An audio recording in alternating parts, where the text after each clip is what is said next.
One more minute.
It's 5:15. Welcome, everybody. I'd like to call this meeting to order. Union High School District number 70. Please rise for the pledge, and Mr. Gonzalez would lead us.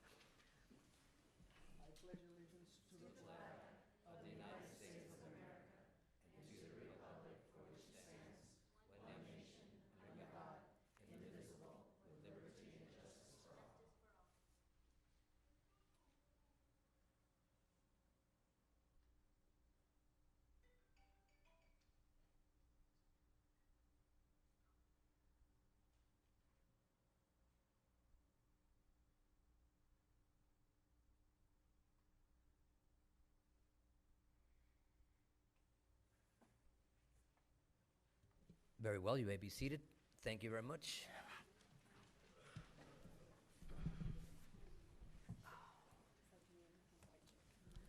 Welcome.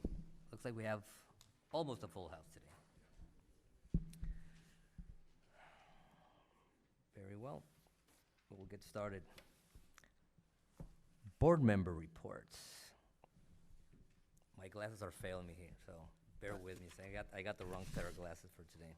I do have a report. Okay, very well, Mr. Gonzalez. I would like to give a short report of the Arizona School Board Association Legislative Committee during the delegate assembly that I attended on this last Saturday, September 9th. There were 7 items on the political agenda. There was a lot of discussion of each item, and then we had to vote. The first item was an added quality and equitably fund district schools to at least the national median per pupil funding. And there were 15 proposals on this item. You want me to talk about the 15 proposals? No? Anyway, the second one was on preserve and strength local control. There were 10 proposals on this item. The third item was to improve outcomes for all students, and there were 11 proposals on this item. The fourth item was to require public accountability for taxpayer dollars spent on education. There were 5 proposals on this item. The fifth item was on Arizona's rural and remote schools. There were 3 proposals on this item.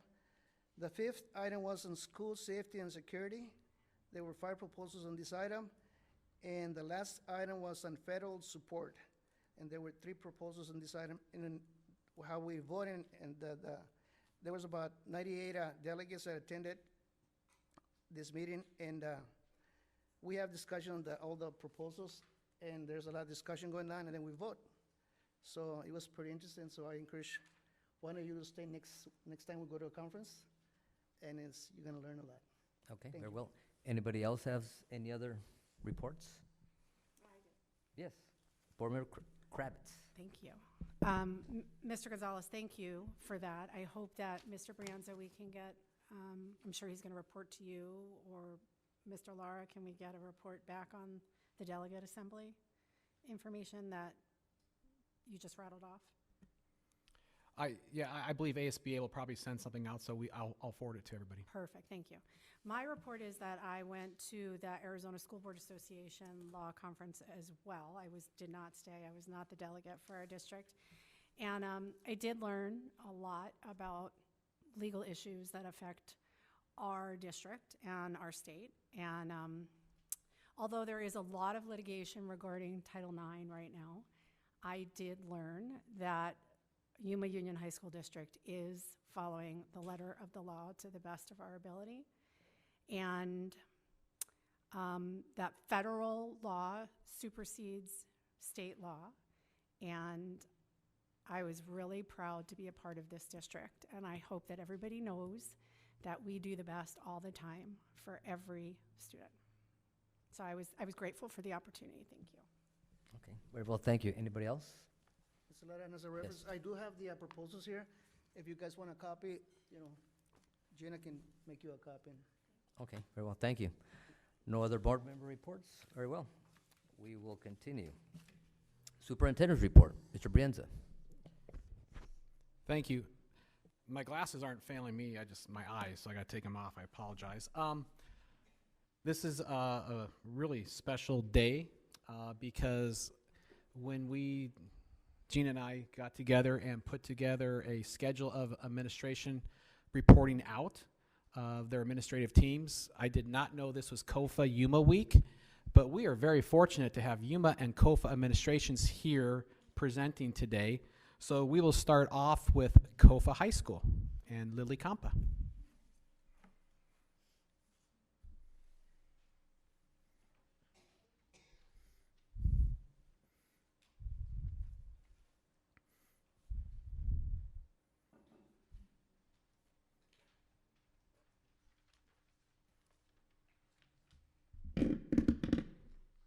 I guess I sat at the wrong seat. It was a pretty long walk. Good evening, Board President Lara, board members, Superintendent Mr. Brienza, and Associate Superintendents. My name is Lily Campa, and it is my honor to continue to serve COFA High School. This is my second year as the school principal serving our COFA community. Before I continue, I want to make sure that all of you received our bios before. Okay, great. We're not going to go and just read our bios. We're going to do something a little bit different. Instead, we're going to talk about a significant person and our attributes that we possess that made us be successful and still continue to grow so that we can continue to be successful. Besides me always wanting to be a teacher, I always knew since I was a little girl I was going to be a teacher. My family being the greatest support that I ever had and continue to have. It was Mr. Garland at Cibola High School that really got me to be here now and continue to work for Yuma Union High School District. Mr. Garland was my social studies teacher, and he was extremely innovating. He used to play the guitar for a lot of our units in U.S. history, and he used to dress the part for those units so that we could be engaged, and he connected with every single one of us. But one of the things that he did for me that changed my entire view of life is that he brought me into the world of advanced classes. And because of him, I became an honor student. Back in the day, we called them honor classes. And I will always attribute my success to Mr. Garland, because even though my parents talked about going to school and that would be the only thing they would be able to leave behind, it was actually him that brought me back to Yuma Union.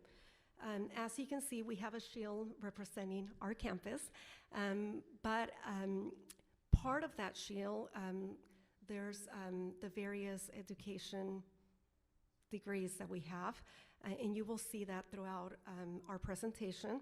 I'm not going to go through all of them because I'm sure you guys can all see them. I graduated from Cibola High School in 1996, and I went on to NAU where I completed 2 of my master's programs. I also attended AWC at the time that I was attending Cibola High School, so I graduated pretty fast. Everything was fast because, again, I wanted to be a high school teacher. I owe it all to Mr. Garland because he really made me go back. And at first, I thought, I'm going to go back and be at Cibola. Well, I have been at all the campuses except working at Cibola, which is kind of ironic. My career really started at Yuma High School. It actually didn't start at Yuma High School. Let me backtrack. I started as a DECA student worker at Cibola High School in 1995-96, and that's really when I started working for Yuma Union. As soon as I left my high school career, I went back to Yuma High as a teacher 2 years later. I needed a sub my first year because I was only 20 years old, and I could not be in a classroom teaching econ and government. And it was the best experience that I was able to have. During my career at Yuma High School as a classroom teacher, I went on to become an assistant principal at San Luis High School. I went back to Yuma High School as an assistant principal, went back to San Luis, and when Gila Ridge High School opened a year later, I went to Gila Ridge as an assistant principal. At Gila Ridge, I served the longest time there as an assistant principal, and I have served in everything except possibly athletics. But I did work with people that were extremely helpful, Mr. Bosch, Mr. Anderson, Mr. Ware, and I learned a lot from them just being with them and alongside them, working as a team member. When I came to COFA High School, my goal was just to get them academically ready to be college and career. However, being at COFA, my perspective as a principal has changed. And now, not only do I want my students to graduate college and career ready, but I want them to graduate being a good person. I just want them to be kind. I want them to be good. And I want them to come back just like I did and serve our community and be a good member of our community. So that's really what my goal is as a principal, is to build my students, take them under my wing, just like I was once under Mr. Garland's wing, and be able to continue to serve them and be able to teach them how to be a good person, humble and kind. Thank you, and Ms. Anaya will go next.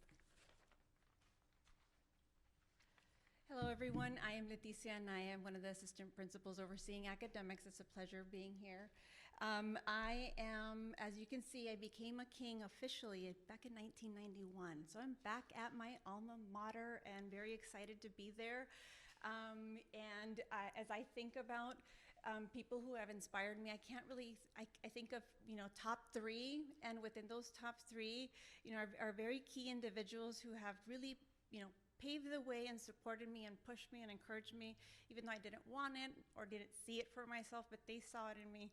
And so I'm very appreciative of all those people who continue to be in my path, and behind the scenes, they do things, and that's something our students don't really realize that we're doing. But when we tell them that, they then begin to realize that there is a team of people behind them, which is our entire community.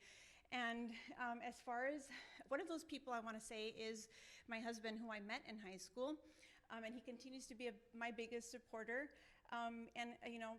Besides him, my top three would be a mentor principal who I had. I spent most of my time in elementary school, so I was really living a dream I hadn't dreamt up, and that's what I would say before. And now that I'm at COFA, because I feel like I'm closing another circle, coming back to my alma mater, which my first circle closing at San Luis was going back to the community that raised me.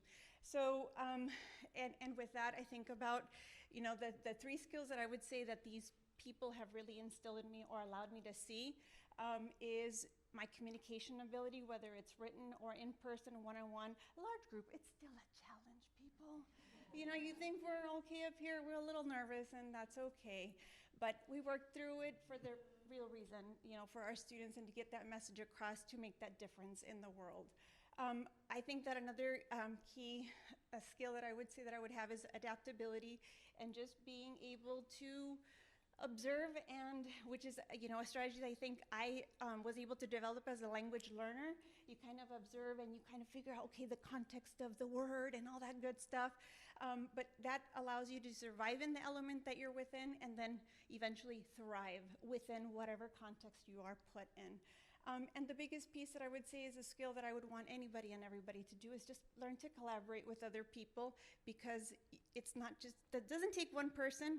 One person can make a huge difference, but then you add other people, and that really builds that village to help our students. So pleasure to be here today, and I will turn it over to Mr. Daly. Thank you, Ms. Anaya. Hi, everybody.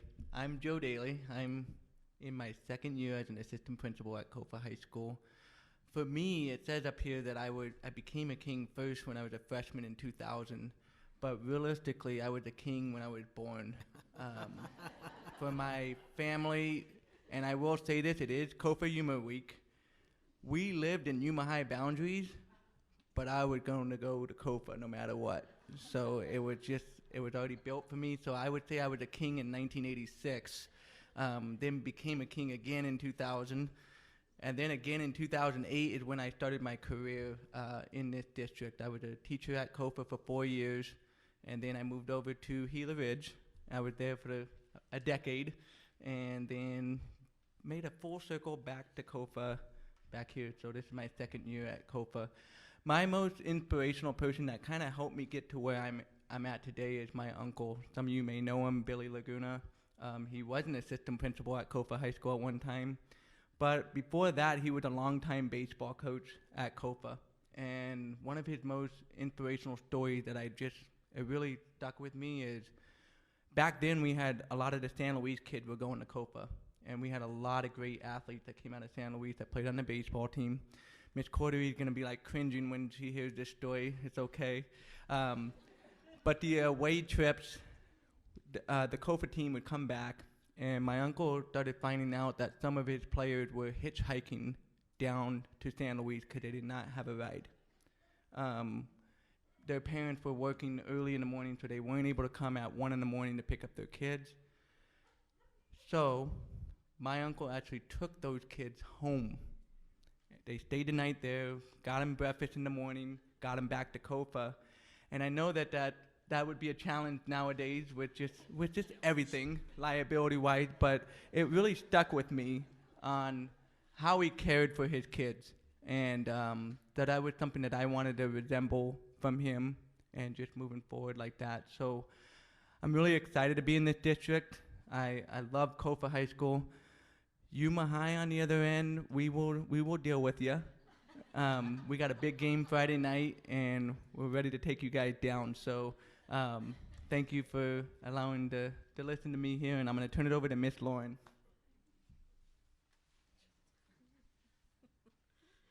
Hi, everyone. So I am Teresa Lauren. I am also assistant principal at Kofa.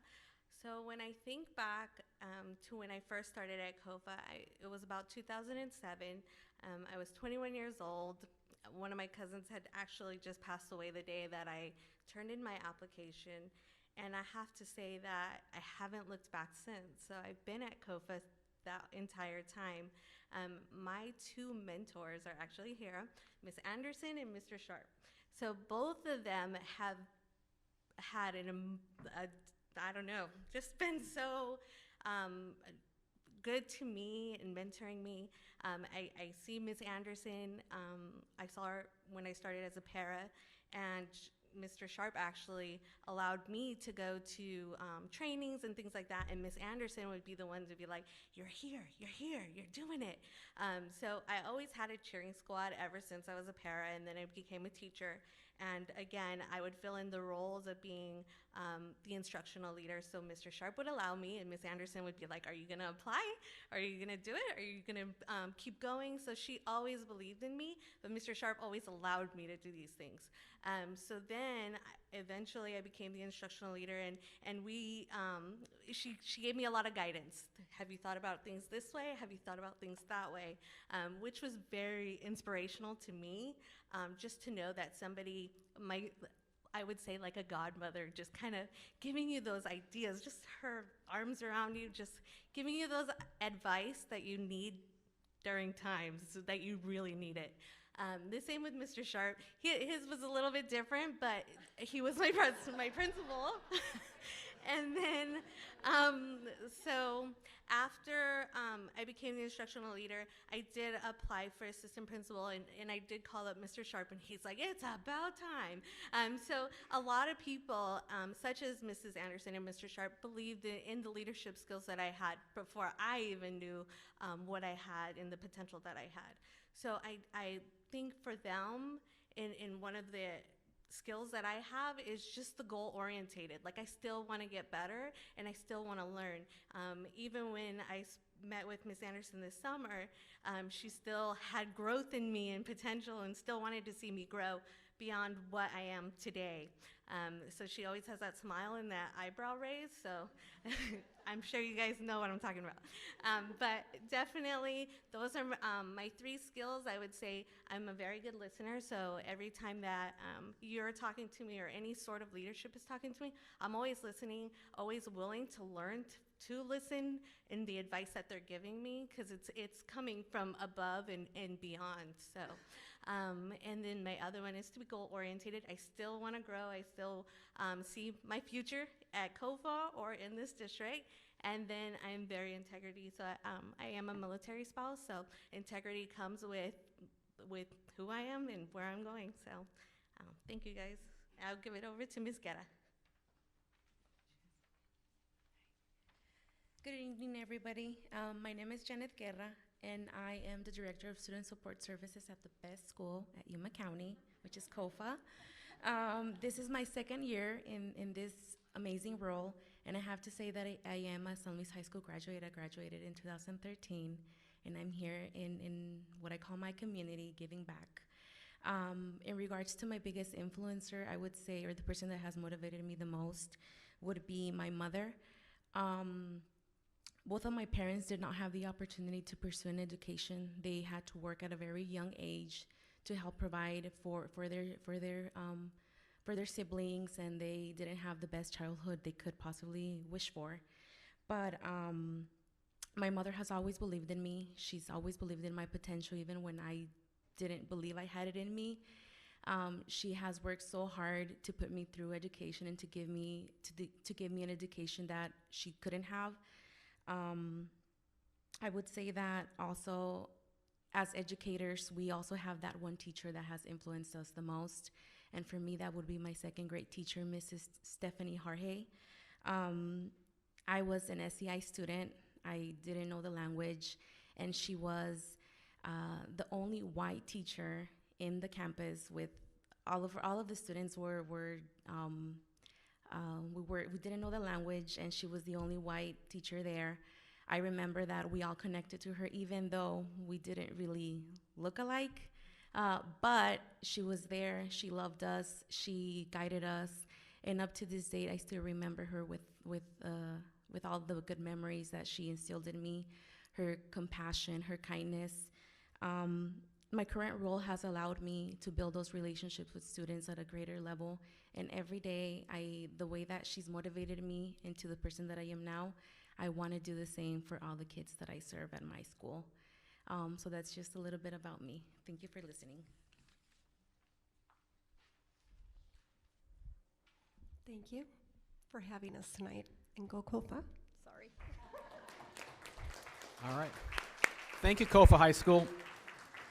I just want to point out during your presentation, I saw a lot of head nodding about, hey, COFA, they're going to take it to Yuma. And one of them was the principal of Yuma High shaking their head yes. So I don't know what that means. Sorry, Mr. Fritz, but I saw you nodding, and maybe not in agreement, but just acknowledgement. So I'd like to bring up Yuma High School right now, our flagship school.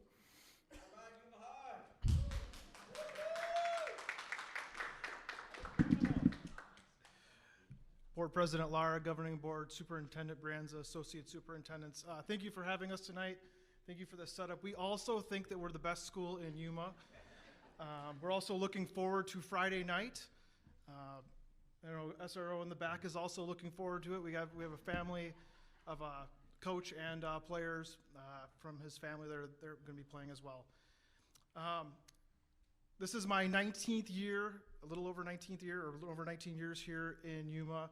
So proud to be at Yuma High School, the oldest high school in Yuma.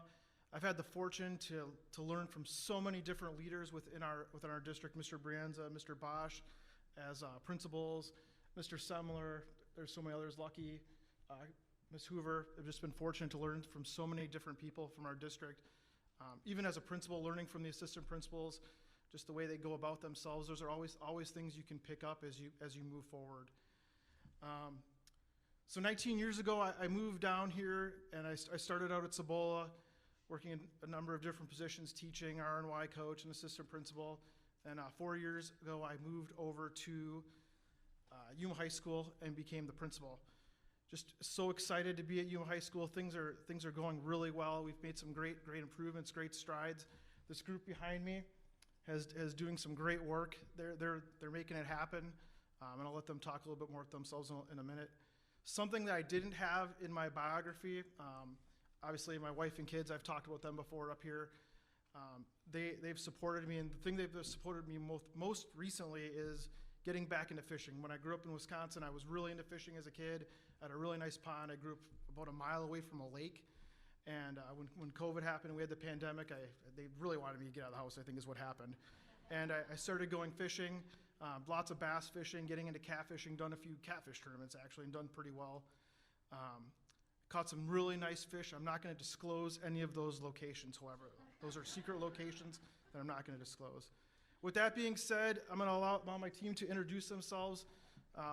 First up, we have Marcy Sanchez. She is a 1990 Yuma High School graduate and Athletic Hall of Fame member. Thank you. That was going to be my interesting fact, but I definitely bleed. I bleed blue. So I am homegrown. Yuma, Arizona is my hometown. Went to school here, AWC. The only reason I didn't attend NAU Yuma was because at the time they didn't have a secondary education program. So I went up to Flagstaff to finish up my degree. And I've been very, very blessed to work not only in this district, but I've worked most of my career at the high school level. I've worked elementary, I've worked in the alternative ed setting, and then also with Level C special education students. I oversee academics and special education, which has been a true honor and a growing experience for myself. I was a former AD at COFA. So funny story with COFA. So again, I bleed blue, 4 generations at Yuma High. I think we have the Laguna and the Daly family. The Marcus and the Pancrazi family can probably take that on any day. We bleed blue. When I was at COFA, as proud as my family was of me, that I was in administration, I was furthering my career. When I went to any family event, I had to turn in my polo inside out. I was not allowed to wear a COFA shirt in our home. So with all of that being said, go Yuma. And it's great to be back at my school. I love Mr. Fritz's attention to detail. Miss Lopez, just the way she's connecting in the field that she's in, and Anderson learning from building relationships. I am part of an amazing team. It's nice to come back and I see the Bob McClendon basketball court, Frank Thomas field, because I was actually at Yuma High when these people were there guiding us along the way. With my many experiences, I do have to say that the 70 is probably the district that invests in us. I've never received more PDs, trainings sent off to just grow and have many, many opportunities, and I thank you. Thank you so much for that. Go Yuma.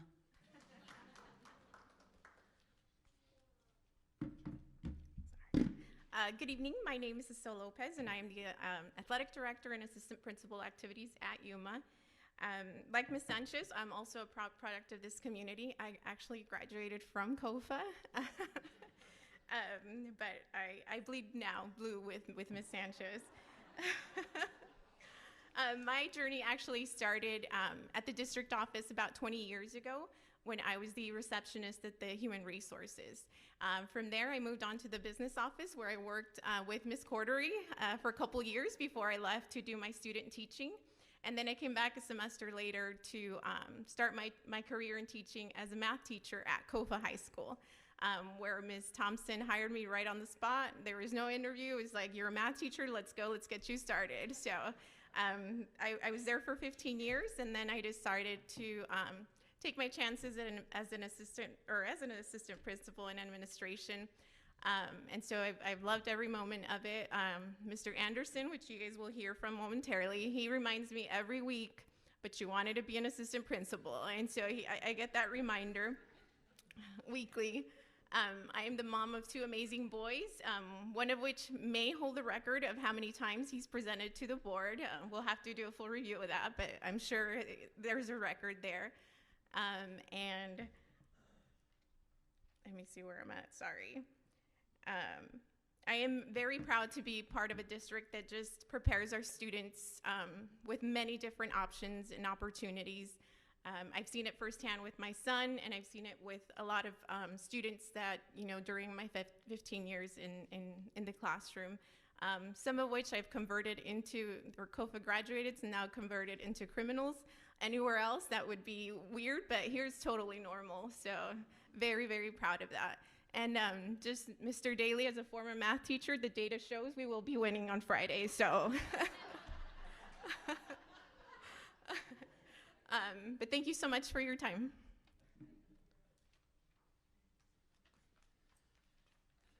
Thank you. Thanks, Ms. Lopez. I say those kind words to encourage you and inspire you to be a better leader. And I think we should have just had this conversation next week after the game, and then Mr. Daly probably would retract his statements about the big game on Friday night and how COFA's going to win. I don't see that happening. But anyway, thanks for inviting me here tonight. My name is Steve Anderson. I'm the Director of Student Support at Yuma High School, and I've been in this position now. This is my second year. I am not a graduate of the Yuma Union High School District. However, I feel that I am a product of the Yuma Union High School District because I've been in this district for a long time. This is the start of my 23rd year in this district. And I feel that I've grown up in this district. Now, Gina Olivas would probably tell you I've grown up a lot, but I would say just a little. So, thanks, Gina. So I started my career at Cibola High School, and I moved here in 2001, and like I said, started there, and I grew up in Minnesota, and I moved from one extreme to the other, right? But man, I do not miss the cold. I hate winter, so I love Yuma, I love Arizona, and I'm not going anywhere because I can't handle the cold anymore. I started my career at Cibola, and then I transitioned over to to Gila Ridge and spent the majority of my career there with a stop along the way at Yuma High School and COFA High School, and now I'm back at Yuma High School. So I bleed multiple colors, but I definitely bleed blue. Blue is my favorite color. So 3 things that inspire me truly to this day. Number 1 is my mom. I know, mom's boy, but my mom is just the person that always taught us to never give up and follow your dreams and go for it. And my second person that inspired me to be a teacher was my 4th grade teacher, Mr. Auer. I know it's a very unique name, but his name is Mr. Auer, and he was that teacher that just built positive and professional relationships with students. You just knew that he cared about his students, and I was one of them. He attended a few of my travel hockey, baseball, and football games. He got to know my parents, and I continued that positive and professional relationship through high school and college, and he's just a great mentor. So I knew at a young age that I wanted to be Mr. Auer and be a teacher. And the final thing that inspires me is the relationships I've built along the way in this district, for 23 years, from staff members and students and families that I've served. I know that I can walk into any school in this district and know somebody, and that's comforting. I can have a conversation with them. I can continue to build that relationship with that staff member and provide morale and build morale. And I've built so many wonderful, positive, and professional relationships with students and families and served them like Mr. Auer. And I continue to do that at Yuma High, and so I'm so grateful for the opportunity to continue to do that in any role, in any capacity in this district. So thank you for the support, and I want to continue with all the great things going on in this district and continue to serve our families. So thanks again for allowing us to be here tonight, and have a great evening. Mr. Fritz. Thank you, everybody, and go Criminals.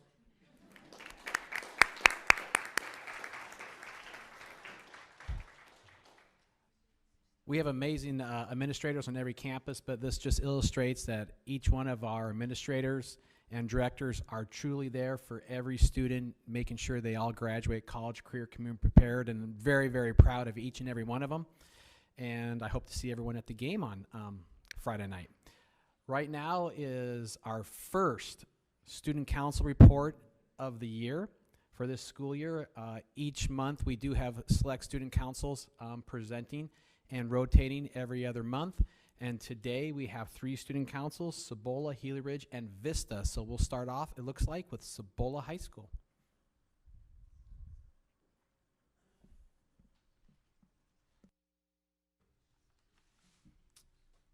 Hello, my name is Elijah Craig. Can I start off by saying that it is a pleasure to be up here talking in front of you, as you said the first Stuco report Yeah, first one of the year, of the year.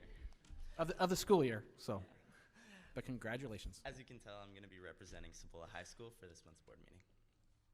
Beginning with our community service, Cibola Student Council, band, and cheer all volunteered at the Cibola Cross Country West Wetlands Invitational. Cibola has had several outstanding accomplishments already this year. Both girls and boys cross-country teams took first place at the West Wetlands Invitational. Over the summer, a number of CTE students traveled all over the country to national competitions with incredible results. Jesus Torres took home the national championship for culinary arts at the FCCLA National Competition in Denver, Colorado.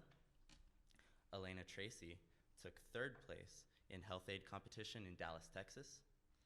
Nisuga Jimenez took sixth place in the Exploring Non-Core Subject Careers event at Educators Rising National Conference in Orlando, Florida. And the Cibola Drones team took 8th place at the Skills USA National Competition in Atlanta, Georgia.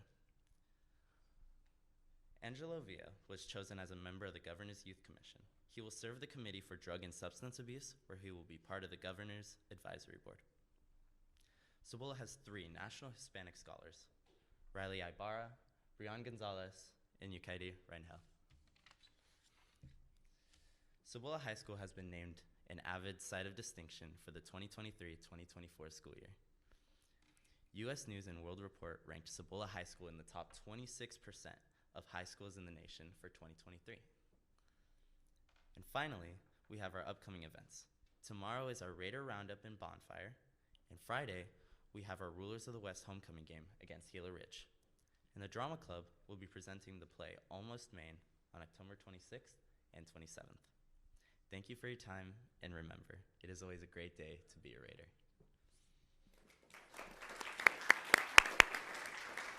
And I have something for some, we have something for you guys.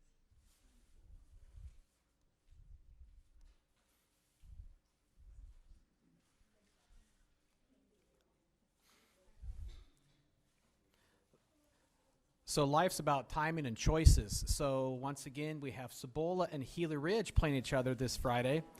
So you're going to have to make a choice between Yuma Kofa or Cibola Gila Ridge. But be at one of them, please. Thank you. So right now we have Gila Ridge presenting. Hi, my name is Brooklyn Marchant, and I'm here on behalf of Gila Ridge. And I just wanted to thank you guys for having me. So first up, our community service, we have our registration, which is when all the STUCO members and then all of the faculty come, and then they help get all the new Hawks welcome and ready for their classes.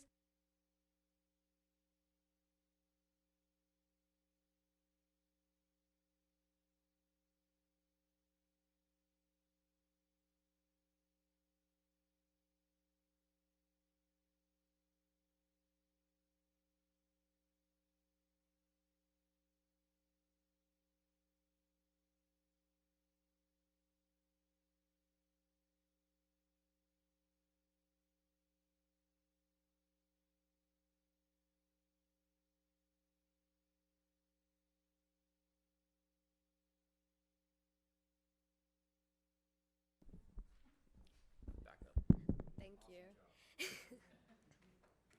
And basically we have this football game to bring school spirit, and then we also announce our homecoming theme. And then we also had our YEHawks football game, which was to bring school spirit and try to get everybody involved with the football games. Our clubs and sports that are going on right now are volleyball, swim and dive, cheer, performing dance, and football. We have 2 future events. The first one is Car Smash and Bonfire, which is our basically like building anticipation for our homecoming football game. and we just kind of like have fun.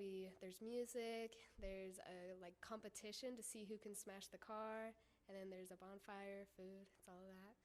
And then we have our homecoming next, and basically our theme is a night in the dream house, so you guys can come as any Barbie that you like, and you can make your own Barbie if you really wanted to. And that's it. Thank you for having me.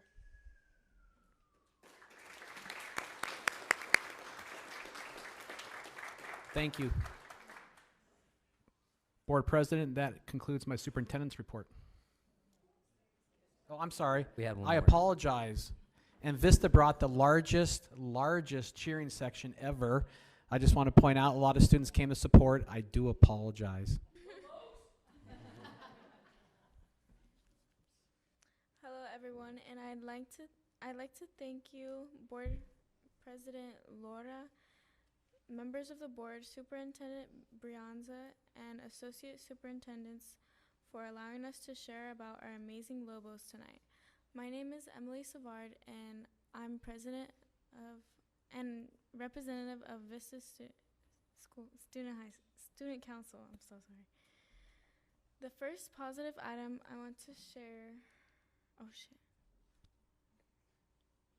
The first positive item I want to share is that SFS Strategies for Success, the suspension program for our district, will be collaborating with the TOP program to help the SFS students build leadership skills. The TOP program is provided through a partnership with the Yuma County Health Department.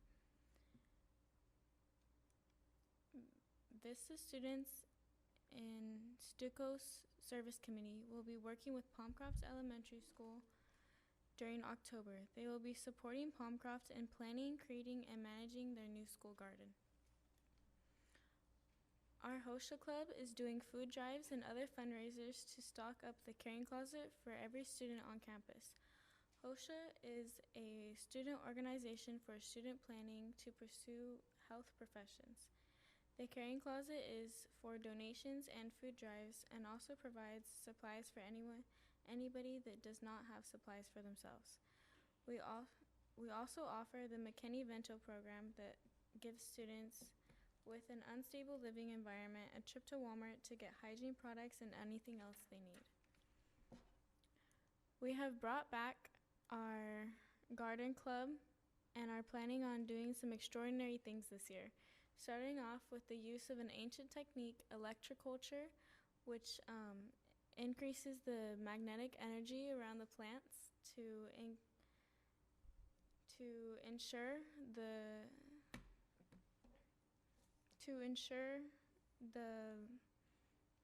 large and nutritious crops. Electroculture is just a simple stick wrapped in copper wire. We are growing a variety of herbs, fruits, veggies, and insect-loving flowers. Our plan for the things we grow is to teach students interested how to do canning, a natural way of preserving the crops and storing them for a number of months so that we can donate them to the caring closet.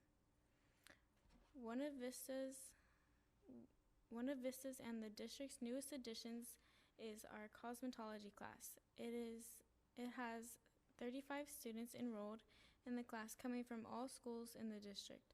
Cosmetology provides students with books to improve their learning with the fun activities so that they have a good time while learning. Students learn about different types of haircut styles, and students that complete this program will leave with the hours necessary to test and apply to become a licensed cosmetologist. The dropout rate this year is 2.7%, which is the lowest Vista has ever been. The rate has previously been in the double digits. We are so proud of our students that are committed to finishing as college, career, and community-ready Lobos, and our staff that is beating the streets each week to re-engage students in our school community. Last spring, one Vista graduate earned the Helios Scholarship and went to the Northern Arizona University. 20 students went to AWC and 15 applied for FAFSA.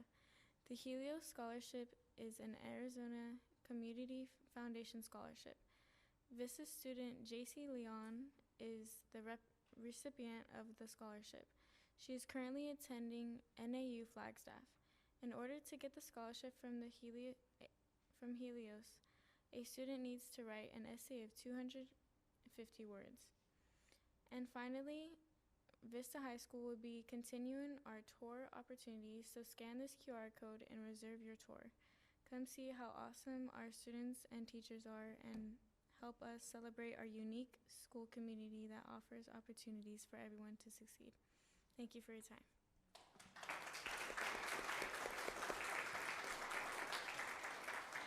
Outstanding job. I do apologize for concluding my report early. I can attest, I was at Vista yesterday for 2 hours with Principal King and the students. Amazing things going on. Definitely take a tour of Vista or any of our schools, but anytime you walk by Vista's campus, you can see the garden.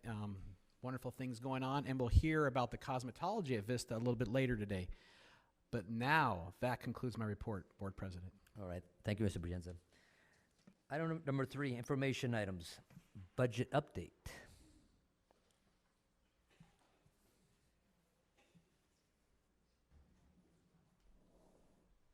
Good evening, Board President Lara, board members, superintendent, associate superintendents.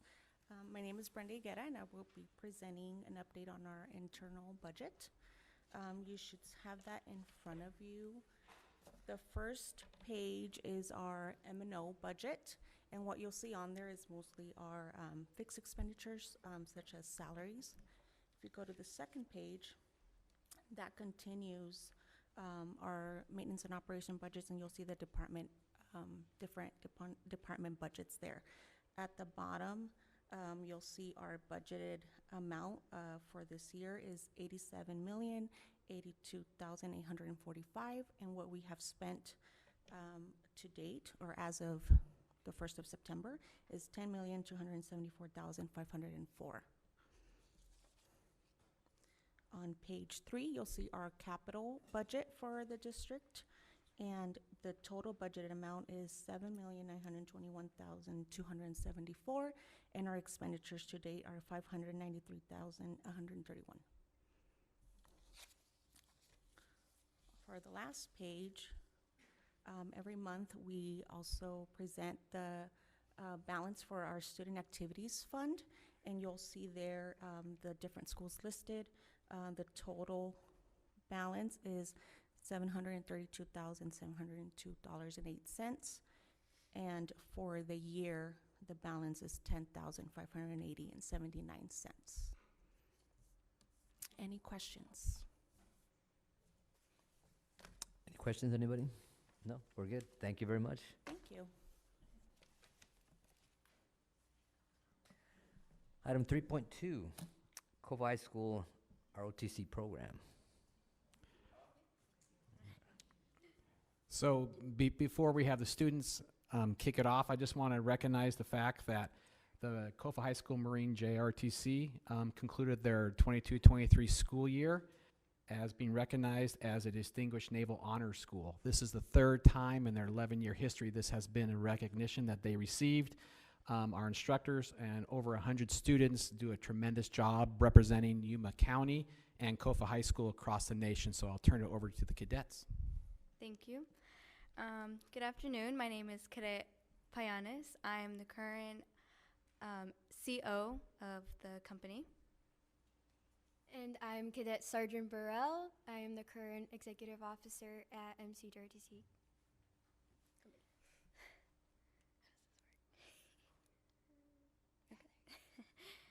Starting off with our mission statement of the Kofa High School MCJRTC is to train and educate young men and women in the fundamentals of leadership and citizenship. Our entire program is based off of leadership, and we teach classes and everything to teach just that.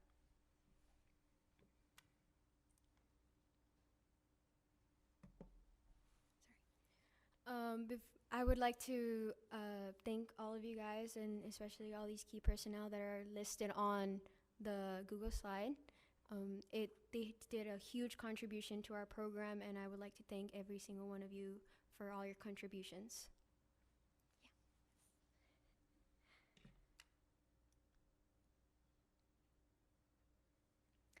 So just an insight on our cadet leadership, our top 3 cadets, as I said, I am the CO, and I am currently a senior in high school.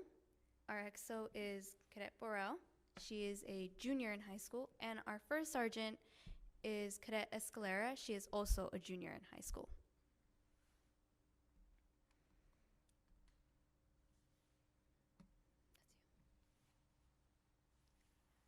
At COFA, we have availability for congruent enrollment, and currently our total cadets have, we have a total of 125 cadets who do have congruent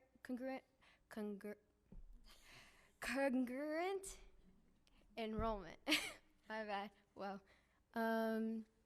the company has a total of 5 platoons, and the 4th platoon consists of staff class, which is the people who are running the program and who are working closely with Sergeant Major and Major to work with other cadets to better the program.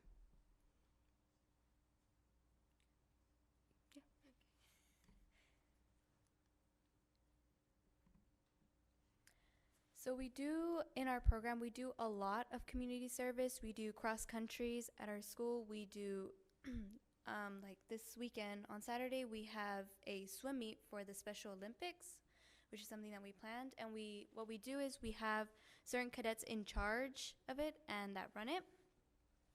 Right now, or last year's count of community service hours is over or almost 3,000 hours. We have about 2,800 hours gained up, and that's within the entire program.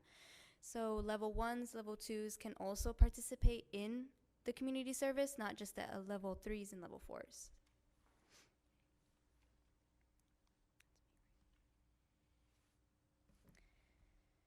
Some achievements that we've achieved this year is we ran successfully 4 summer camps, and those were our Raider camp, which is our physical training camp, our rifle camp, our drill camp, and our basic leadership camp.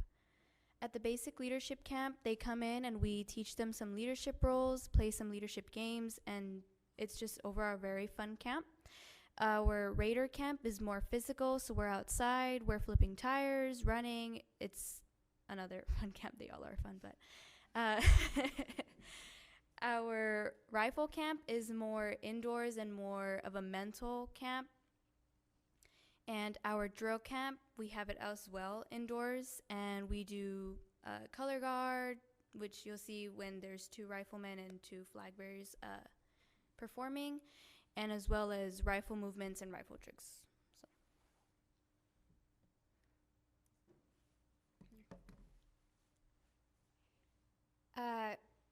During our program, we attend many competitions, and one of those involves the NRA state rifle competition, which I am gonna currently go pretty soon this Saturday, which is kind of nerve-wracking because I haven't been to a competition yet, and it's gonna be one with a couple other cadets who would be joining us. Like she said previously, it's all really mental and how you carry yourself during a competition, how you do well working with others.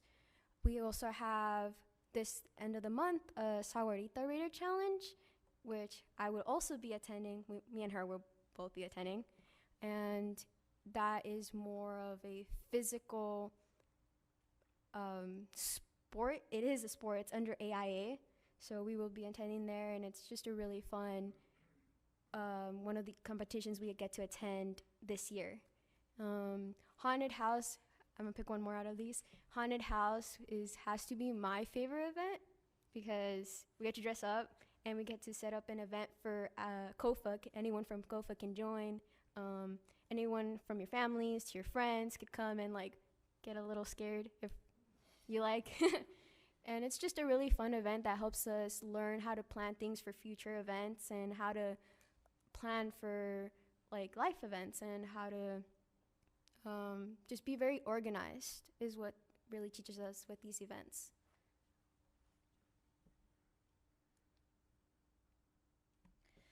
Now our overall students in the past 2 years, we've had college and university students that attended to Oregon State University, ASU, NAU, and AWC.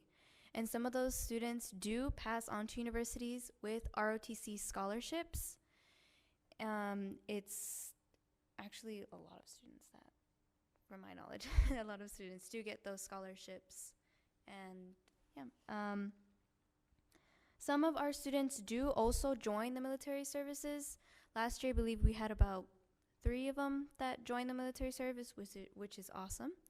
But they also joined the workforce, straight to work, very respectful and very educated cadets.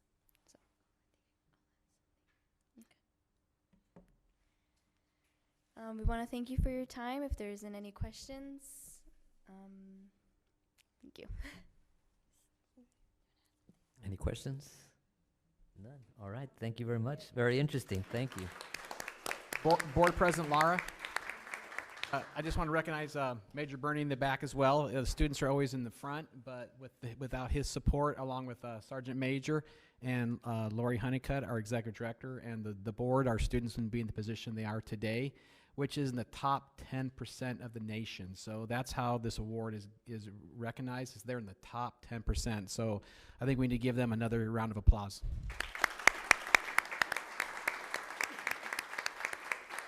Awesome. Good job. We're along 3.3 steady cosmetology program.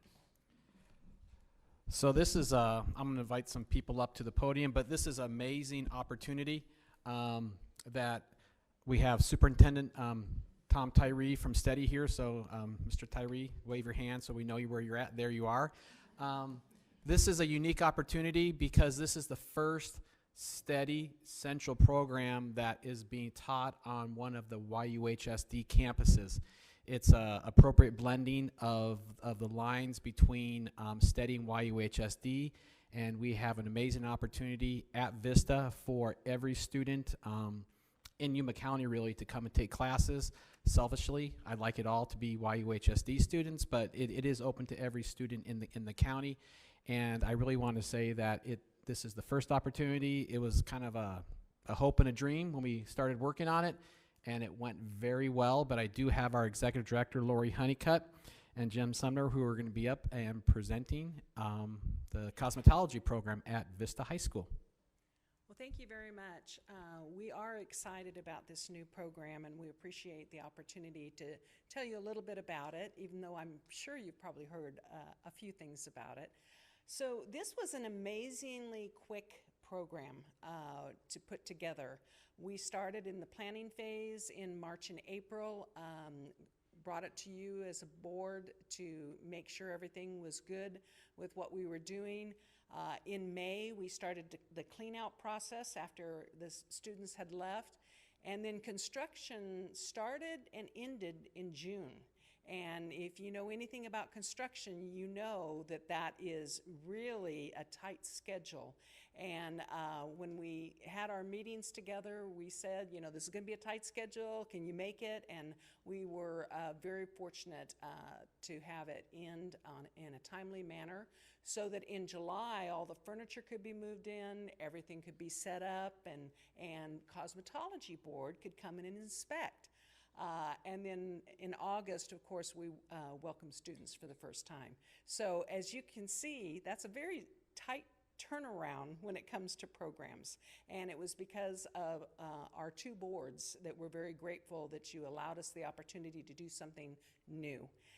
I'd like to introduce Jennifer Sumner, who is the same equivalent as me at Steady. And she's going to tell you a little bit and show you some pictures, which is the best part.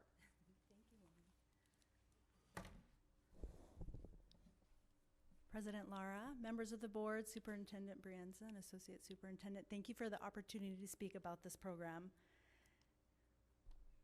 This program and the collaborative dream, as Ms. Honeycutt said, was first planned in March of this year. There was a room that was identified by the Yuma Union team that might be appropriate. It was an art classroom over at Vista High School. March 1st is when these photos were taken, is when our teams met to see if this classroom would work for the cosmetology program. You can see Superintendent Tyree in the doorway back there. It's a great space. We identified that there's solid surface floors, there was a patio, there's a separate entrance to the parking lot. So when we saw the space, both teams became very excited about the possibility. But as Ms. Honeycutt said, we needed to work very quickly. So that first week of March, we all sort of looked at each other and said, can we do this? And we said, let's try. So from March to June, well, actually from March to May, we all started quickly working behind the scenes, both teams, and just pushed everything forward, from ordering the equipment, the consumables. Really, the big piece was finding a teacher and working with the Board of Cosmetology. End of May, the classroom was cleaned out, and then, like Ms. Honeycutt said, by the end of June, all of this equipment, classroom furniture, consumables had been completed. So July 24th, the Board of Cosmetology did complete a virtual inspection. We found out that we passed inspection that same day. It was a verbal pass. So then we felt, okay, this is really, I mean, it happened, right? So July 31st, we had a joint orientation with all the students at Vista High School. Both teams were there, and August 3rd, students were in seats. I just cannot express how fun this project was to work on. It is amazing that it happened so quickly between the construction team, Pilkington Construction, Chris Thompson Architecture, everyone on the Yuma Union team and the STEADY team, I believe, just had the best interest, the students' best interest at heart. I do not believe this would have happened in such a quick manner if everyone had not worked so collaboratively together. We all, we dreamed this up, and it worked. So I look around the room this evening, and there are many, many people. I'm not gonna thank everyone by name because there's so many, but I do want to thank the Yuma Union Board, the STEADY Board, Superintendent Brienza, Superintendent Tyree, and sitting right behind me, Principal David King, because I cannot tell you how many times I called him at 118-degree weather and say, can you please come out and help me just move one more item into this classroom? And we're both just sweating, as well as all the other team members that helped. But time and time again, we called on him to help us work out the logistics, and he did it over the summer, right? So thank you very much for this opportunity. You took a chance, and I think it's a win for Yuma County students. These students will be earning 1,000 hours necessary to, over 2 years, to sit for their industry certification. And they will be certified hairstylists when it's all said and done. So at this time, I would like to introduce Ms. Lauren Robles. She is a Vista High School student as well as a cosmetology student. Hello. Initially, I joined the cosmetology program because I was interested in learning the skills to do my own hair. But through the program, I have now considered opening my own salon later in life. My favorite lesson I have learned in this program is the directional angles. Knowing the directional angles for hair helps me identify the beginning steps for a haircut. Thank you. It's exciting when we get to hear from the students. That's our favorite part, right? And then these are some of the other students who have been working in the program. It's just been just a wonderful time to get to see the students in the lab, working in the lab, and learning. And what we think is you probably want to visit it as well. And so there will be invitations coming out from STEADY and our office to invite you to a ribbon cutting or a grand opening so that you will have the opportunity to view this new program and this collaborative work that was done by both districts together. And we really appreciate the fact that you allowed us to do that. Thank you so much. Is there any questions we can answer for you?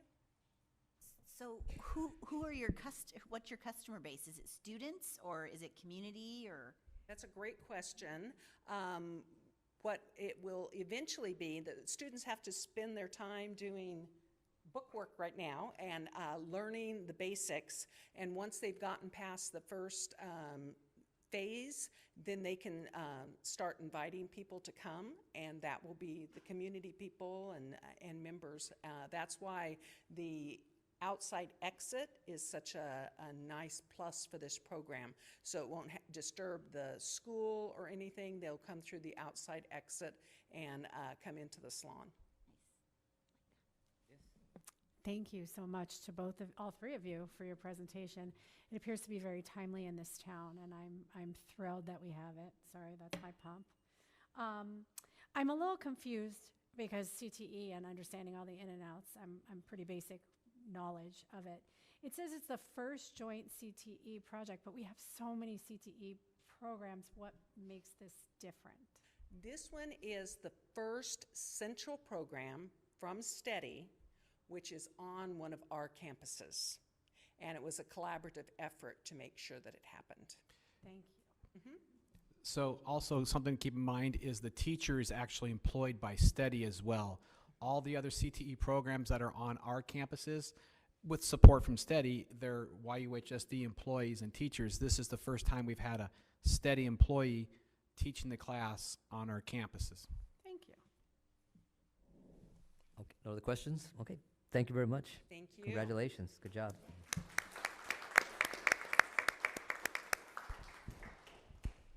Next item on the agenda, 3.4, update on Title IX. Thank you, Board President. I've had an opportunity to speak in the community over the last month or so I wanted an opportunity for the board also to reaffirm that Yuma Union High School District's mission is to graduate every student college, career, and community prepared.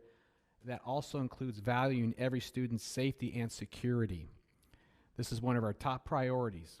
Every student deserves the right to feel safe and secure on our campuses. To help emphasize that, we continue to offer open lines of communication with our administrators at both the school site and the district site when it comes to questions, concerns from our families. This engagement is encouraged and vital. As a district, we follow all state and federal laws in all matters, including those related to discrimination, in this case, Title IX. Our goal is to enhance the understanding on this topic, so I do have myself and also our Title IX coordinator, Associate Superintendent Lisa Anderson. So if you have any questions or if you have discussion amongst yourselves. This is a very touchy issue. Before I get started, does anybody have any questions or comments? I have one question, if I may. Yes. Which has been asked of me often, which is how Title IX and bathrooms operate in oversight, I guess I should say. And the question that was asked very often is, can a student who is transitioning change their mind and go from one bathroom, let's say the boys' bathroom, and then the next day go to the girls' bathroom? Is that possible, and is that within the law? I would love an answer. So thank you, and that question's been asked out in the community as well to me, myself. If a student is transitioning and then decides I'm going to transition back and then transition back, then what's going to happen is we have conversations on the campus level. So there's going to be a conversation with the student, there's going to be a conversation with the parent. You know, how can we help you select one? And maybe while you are transitioning back and forth or making a decision, we have opportunity for other restrooms potentially, so that way you feel comfortable in your own decisions and also other students on campus, so that way we don't have people going back and forth one day to a restroom. So I'm hearing you say that the flip-flopping is not permissible. Yeah, if it's brought to our attention that we have students that are flip-flopping, to use that term, or making decisions one day and changing it the next day, then we are going to have a conversation and say, listen, it's in everyone's best interest that you pick one, and until you've reached that decision on your own, we want to help you feel comfortable. So yes, we don't want students flip-flopping. Okay, thank you. Yes, Board Member Craddock. So what is the process if a student comes to school and says, I identify as this, that's not their biological? What's the process the school takes? Is there one when that is information is given to you? So if on the campus level there, it's brought to the campus administration's attention that a student doesn't feel comfortable using the bathroom that matches the sex on their birth certificate, then there's going to be a conversation with that student and family. Help us understand where you're at. How can we support your opportunity to have privacy on the campus? That student may or may not want to use the bathroom of the opposite sex. We always offer opportunities for different restrooms on campuses. Administrators that are here will attest that we do have a lot of restrooms on campus. Some are not used because of supervision issues, and we do have single-sex restrooms on campus. So the process would start with a conversation with the student to figure out where are you at, and also with the family, because a lot of times, many times, the student just wants to have privacy and opportunity to use the restroom and feel safe and secure. Yes. May I follow up Yes, to Ms. of Craddock? course. So I'm hearing you say that there is a single person restroom available on all campuses for any student to use who is uncomfortable. Yeah, definitely in the nurse's office. There may be other restrooms on campus as well that are, each campus is different, obviously, as they're being built over different decades. But definitely in the nurse's office, there will be a single-use restroom. On each campus? On every campus. Thank you. Each campus, every campus. Yes, go ahead. So if a student comes to school and decides that they need to use another bathroom that's not on their birth certificate, do they have to notify, or can they just go to that bathroom? They don't necessarily notify, and sometimes it may be happening, and then it's brought to administration's attention. There's no official notification. That answer your question? It seems that every time we talk about this subject, everybody's talking about the students who are transitioning, but I want to know exactly what we are doing for the biological girls that feel uncomfortable. And a biological boy goes into the girls' bathroom, and the girls feel uncomfortable and nervous, and they just feel uncomfortable. What do we do there as a board, as a district? What rights do they have? So the biological girls, what rights do they have? So I think I've given legal memos to the entire board on different occasions. So if you have students that feel uncomfortable, the first step would be to go talk to administration on how can we make that student feel more comfortable. Maybe, and it could be that they use a different restroom on campus as well. So the issue is, if a biological girl would have to go to another restroom, so the student who's transitioning doesn't feel uncomfortable. Potentially. Correct? Potentially. Very well. Now, I'm still trying to find out, and I know we've discussed this before, how an executive order can override a state law, a state statute. And that's where I'm having difficulty with this. I mean, there's a lot of things I'm having difficulty with, but for instance, ARS 13-1402, I know that we follow that statute, and I'm pretty sure you have that in front of you. I know we follow the laws, but when an executive order clashes with a state law, that's where I don't agree with. I just have a hard time swallowing that. I think we can agree that everyone's having a difficult time with executive orders and laws that potentially clash, or this area is unsettled at this point. Which you mentioned the ARS, is that the exposure law? Exactly. Yeah, because indecent exposure, exactly. You know, if any student ever feels that they've been exposed on campus, they need to go talk to law enforcement and administration, and that will be handled by law enforcement, and then obviously by the school district, the campus as well. But it's unsettled. It really is. We just got done at a law conference, which I think 4 board members were at, and I think basically the consensus there is this is the way that it's handled. But at the same time, the Supreme Court will eventually have to make a decision on it. And it's unsettled, it really is. Until it's challenged. That's how decisions are made, yes. Right. Or it's challenged at the local level. But that's where everything starts, and yeah. Correct. So I just want to make sure that biological girls and their parents understand that they do have rights and options. Yes, they do. And that's where I'm concerned. Because everybody talks about the students who are transitioning, but nobody talks about the biological girls.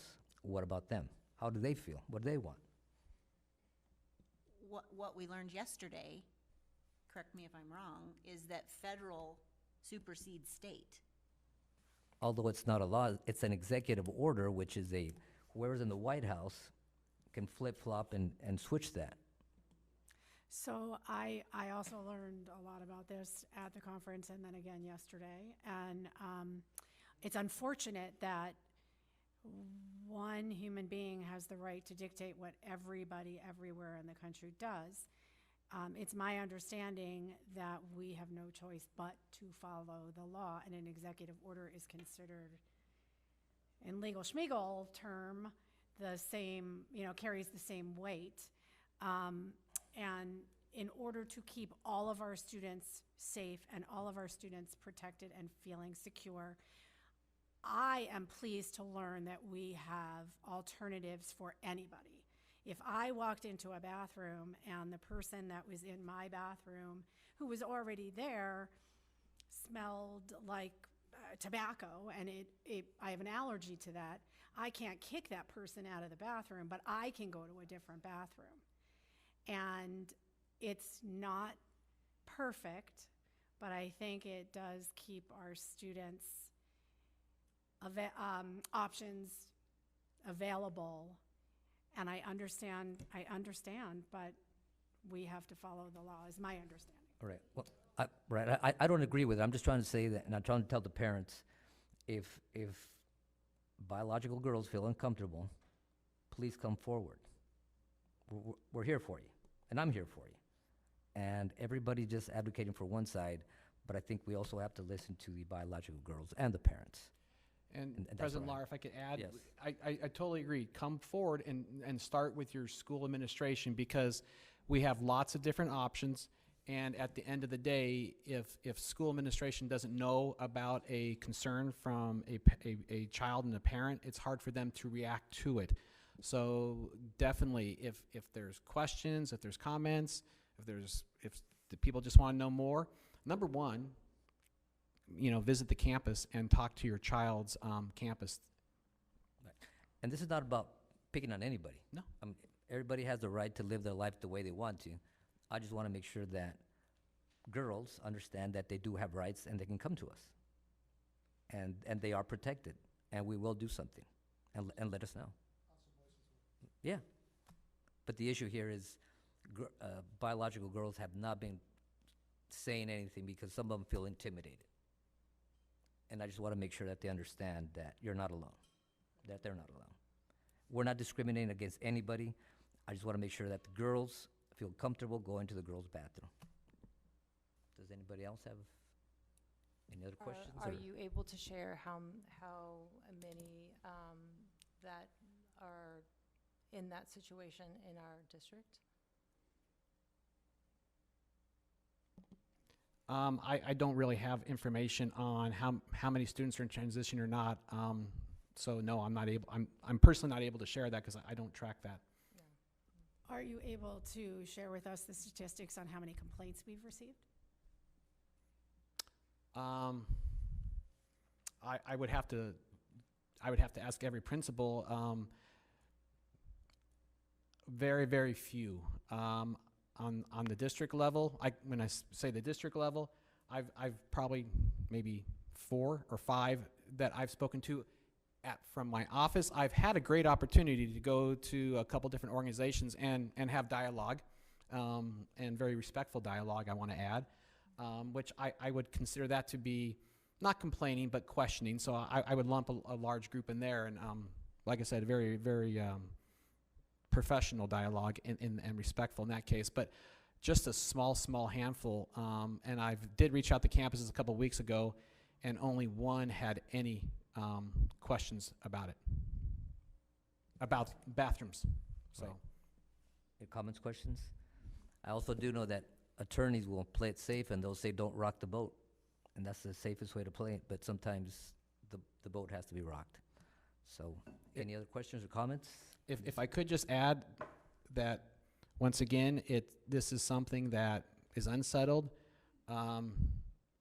and ultimately, Supreme Court's probably going to have to make a decision on it as well. But for right now, I just appreciate the community coming forward when they do have questions or concerns, regardless of what those questions, concerns are, because that's open dialogue is important. Yes, and please do. Any questions or comments, anything regarding this issue, let us know. Come forward, please. You're not alone. You're protected. Yes? And I also want to share that in speaking to our state superintendent of public instruction, Tom Horn, he has also stated that it has to be decided through the courts, as well. So, and that we're, following, our statutes and our policies and our legal counsel, but that ultimately, he agrees that that's where it's going to have to be decided. And there are only 2 cases in the Ninth Circuit Court right now that they're going with the case law from. So that's all they have to go from, is those 2 cases. And I won't go into the detail about what those cases state. You can look it up. But we don't have a lot to go on in the court system. And it hasn't reached the highest court of the land yet. No, it should. But in the meantime, we have to deal with it. Mhm. Okay, with that said, any other questions, comments? No? Very well. We will proceed. Item 3.5, first read of policies and the exhibits.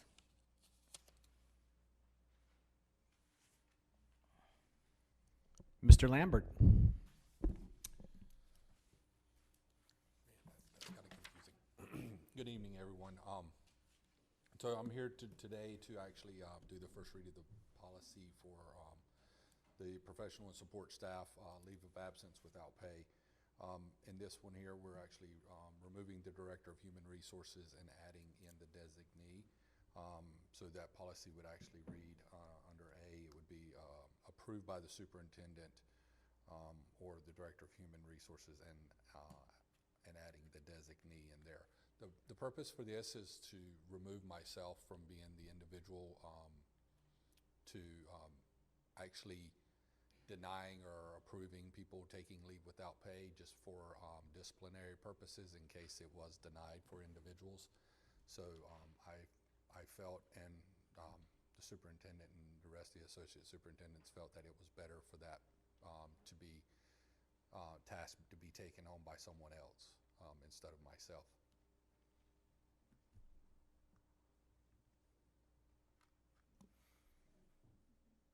And then, you want me to do yours? Okay. And then the next one is JHDEA, which is the exclusion and exemptions from the school attendance chronic health condition.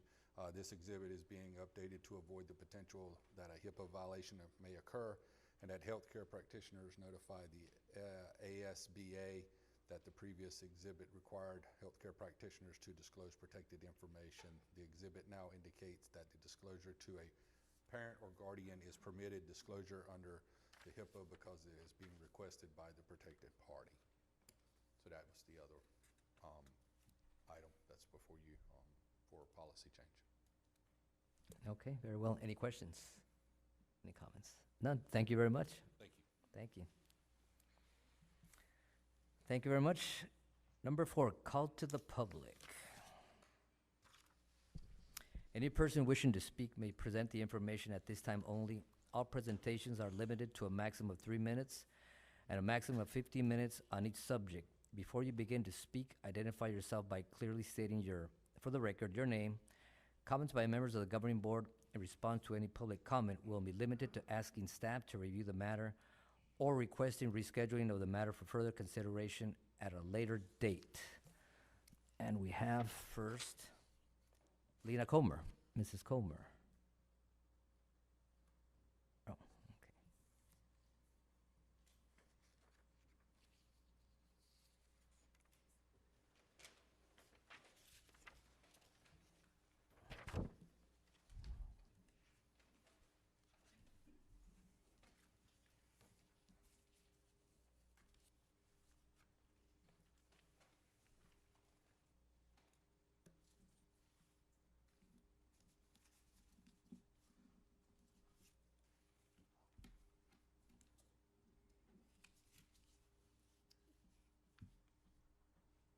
Okay, you all know my name. I'm Lena Comer, and this article that was in the newspaper August 15th, 2023, that is entitled Creating Safe and Inclusive Campuses for All Students. This article will tell you exactly what the Yuma High School School District is doing with transgender students. Get the article, read it for yourself, and after I read this article, my opinion is that the 2021 Department of Education's recent interpretation of Title IX is wrong.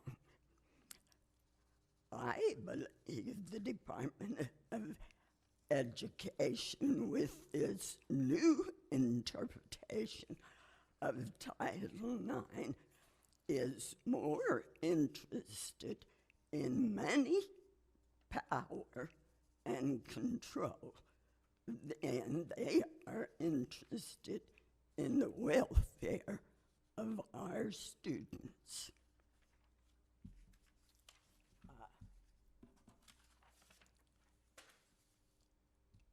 I will work to keep churches praying for this district, and I have a closing prayer tonight, and I pray over all the students that they will see and understand that wrong ideas, thoughts, and suggestions are being planted in their minds.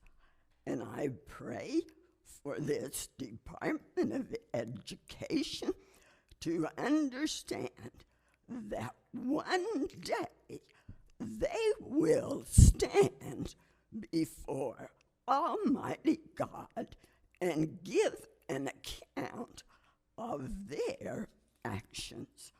And I pray this in the name of Jesus Christ, my Savior and Lord, and soon coming King. Thank you. Thank you, Ms. Comer. Next, we have Bruce Luna.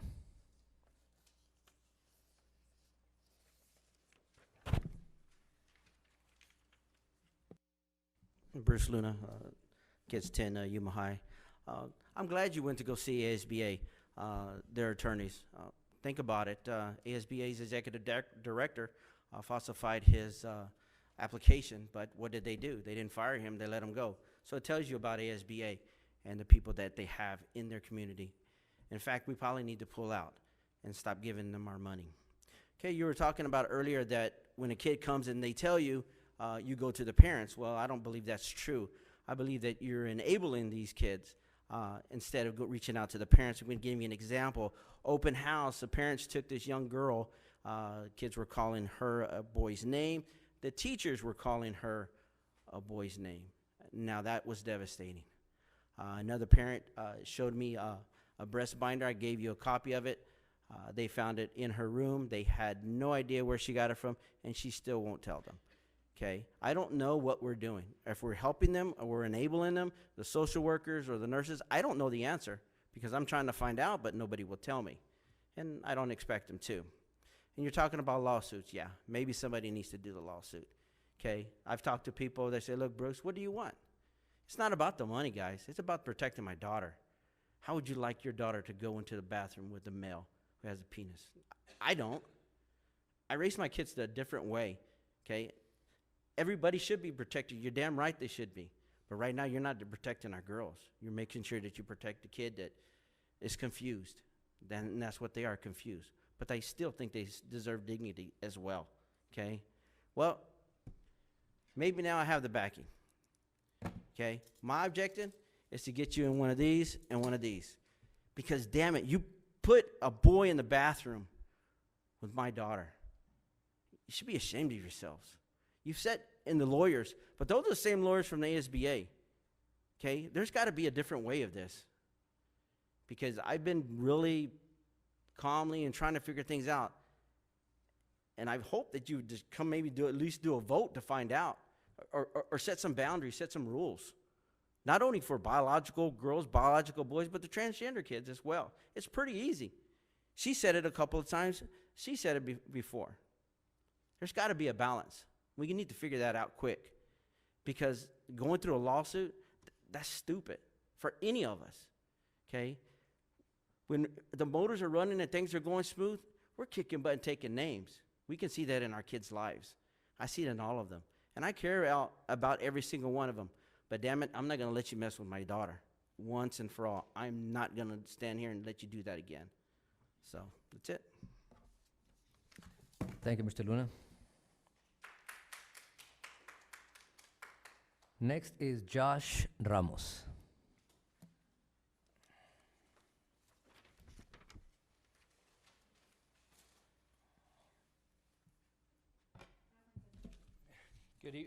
Good evening, honored board members, administrative staff, teachers, and community members. My name is Josh Ramos. I'm with the Optimist Club of Yuma. We are starting the initiative this school year to bring back grad night for the 2024 school year. It was an idea that came up roughly May, the beginning week of May of last year, our last school season. I was talking with some of the high school kids at the COFA CTE programs, and they're graduating, talking about what their plans were for graduation. And some of them had plans, some of them their parents couldn't afford to recognize them, have parties or whatever. So I started brainstorming about what we can do to honor these kids graduating. And unfortunately, grad night had previously kind of withered off due to various reasons.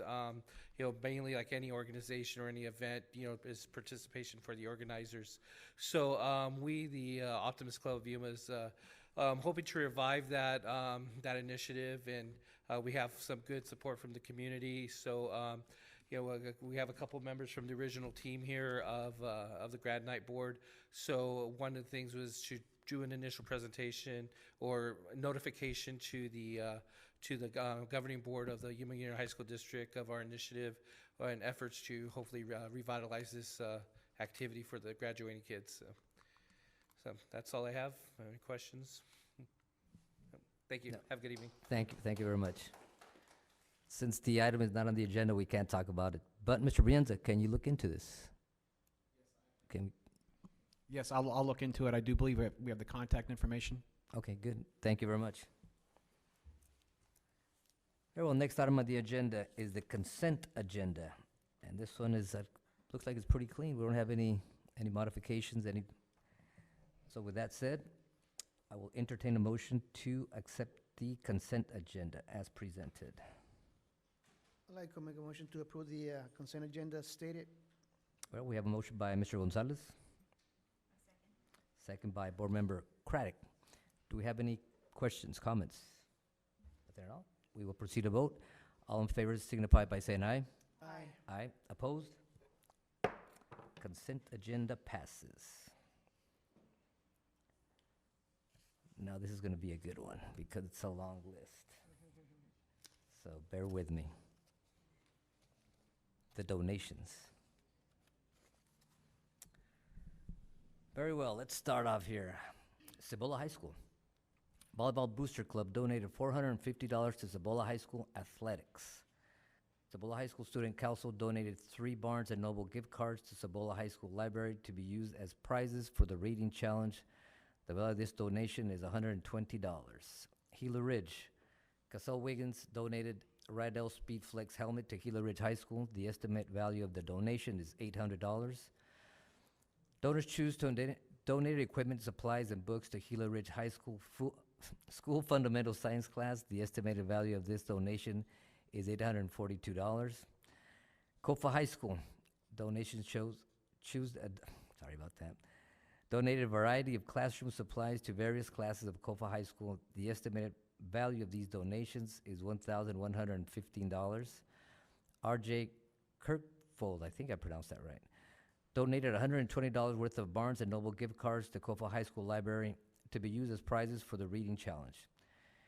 Charles Duffy donated ice packs to the Kofa High School football program. The estimated value of this donation is $50.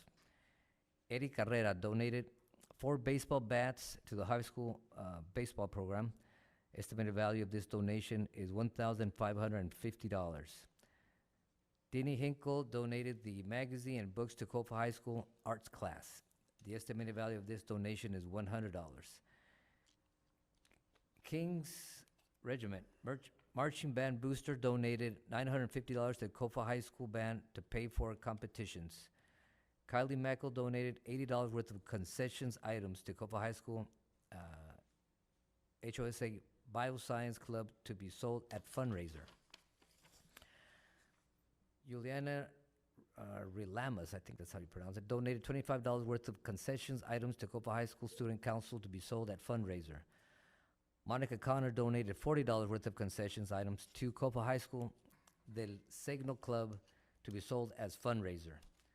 City of Yuma donated 8 Dell Optiplex towers of Kofa High School CTE IT Essentials class. The estimated value of this donation is $1,500. San Luis High School donors chose to donate athletic equipment to the San Luis High School JV boys soccer team. The value of this donation is $294.79. Arizona Gold and Silver donated $350 to San Luis High School EMS program. Somerton High School, Justin Haley of 4th Avenue Gym Foundation donated wrestling uniforms, Easy Up tents, and athletic equipment to Somerton High School Athletics and PE Department. The estimated value of this donation is $6,500. Kenny Nelson donated football pants to Somerton High School. The estimated value of this donation is $500. Vista High School, Brenda Wright donated snacks to Vista High School for their Reward Day activity. The estimated value of this donation is $50. Yuma High School, Karen Burns donated PBIS supplies to Yuma High School. The estimated value of this donation is $45. Meredith Young donated $50 worth of Barnes & Noble gift cards to the high school library to be used as prizes for the reading challenge. That was a long list, and that's a lot of money. So with that, I'll entertain a motion to accept the donations because it was a nice round of donations. I move that we gratefully accept all these donations. Thank you. We have a motion by Board Member Kravitz, I second it. second by Board Member Gonzalez. Any discussions? I think maybe just a big shout out to Justin Hale and 4th Avenue Gym. We build a new school and he comes to play. Right. Thank you. It's amazing, and every time I read it, usually just one page, that's 2 pages, so it's just a lot of people out there really paying attention, so it's a big thank you, it's wonderful, so. And then with that said, the motion and second, all in favor signify by saying aye. Aye. Opposed? Thank you again to the long list of donations. 6.2, consideration to approve the collaborative intergovernmental agreement for Avid Tutors. I'm pretty sure you read that. It's pretty interesting. I move that we approve the collaborative intergovernmental agreement for Avid Tutors with Yuma Elementary Districts. We have a motion by Board Member Mellon. Second by Board Member Craddock. Any discussions? Any questions? I have one question. Is this based off of, Ms. Anderson, is this based off of a national model of an IGA for Avid? So this IGA is specific to the AVID program has tutors, which are college students, and they're trained in the tutorology. And so what this intergovernmental agreement. It's been in place for many years with Yuma Union and Yuma Elementary. Somerton is joining us this year, and so that's why you see the IGA before you to update it. Thank you. Yep. All right. Any other questions? None? We'll proceed to vote. All in favor signify by saying aye. Aye. Aye. Opposed? Motion carries. Item 6.3, consideration to approve education affiliation with the Arizona Department of Veteran Services on behalf of Arizona State Veterans Home with a Yuma Union High School District number 70. This is also very interesting. Is there a motion? I move that we accept the motion as submitted. Motion by Board Member Kravitz, Second. second by Board Member Gonzalez. Any comments, questions? Any information on this? Because this is, yes. So this is another agreement. So we have agreements with Yuma Nursing and Haven Health, and so this is another opportunity for our CNA students where they do their clinicals. The VA director reached out to our executive director, Lori Honeycutt, and we were able to get an agreement placed. And now we have another opportunity for our students to practice their nursing skills. That's pretty. Any idea how many students are going?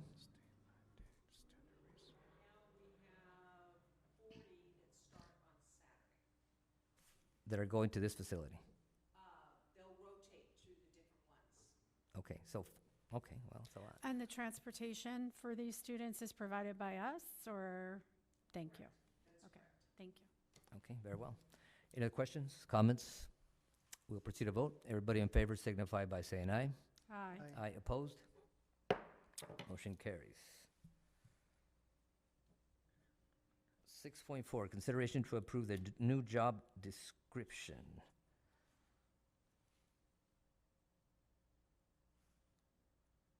Do we have a motion? Are these two new positions, or we just, I think we'll need to have a motion and then the Need to make a discussion. motion first, exactly. That's right. okay. Good question, though.